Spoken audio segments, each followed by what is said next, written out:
Eto, may humingi naman ng payo kay Kuya Jay.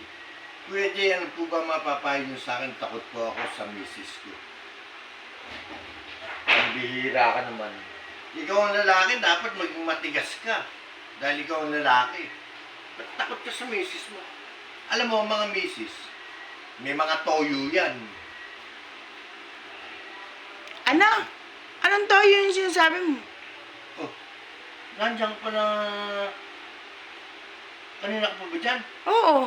Ano bang toyo yung sinasabi mo? Papaturo sa akin ng magluto. Ah...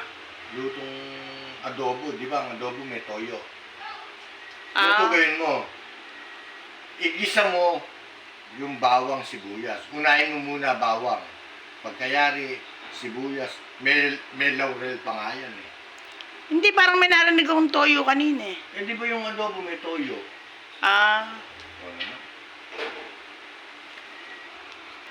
O sige, ikaw na bahala dyan. Kung ang gusto mo, baboy o manok. Depende sa'yo kung baboy yung lulutuin mo, adobo mo, o manok. Siyempre, diskarte mo na yon. No.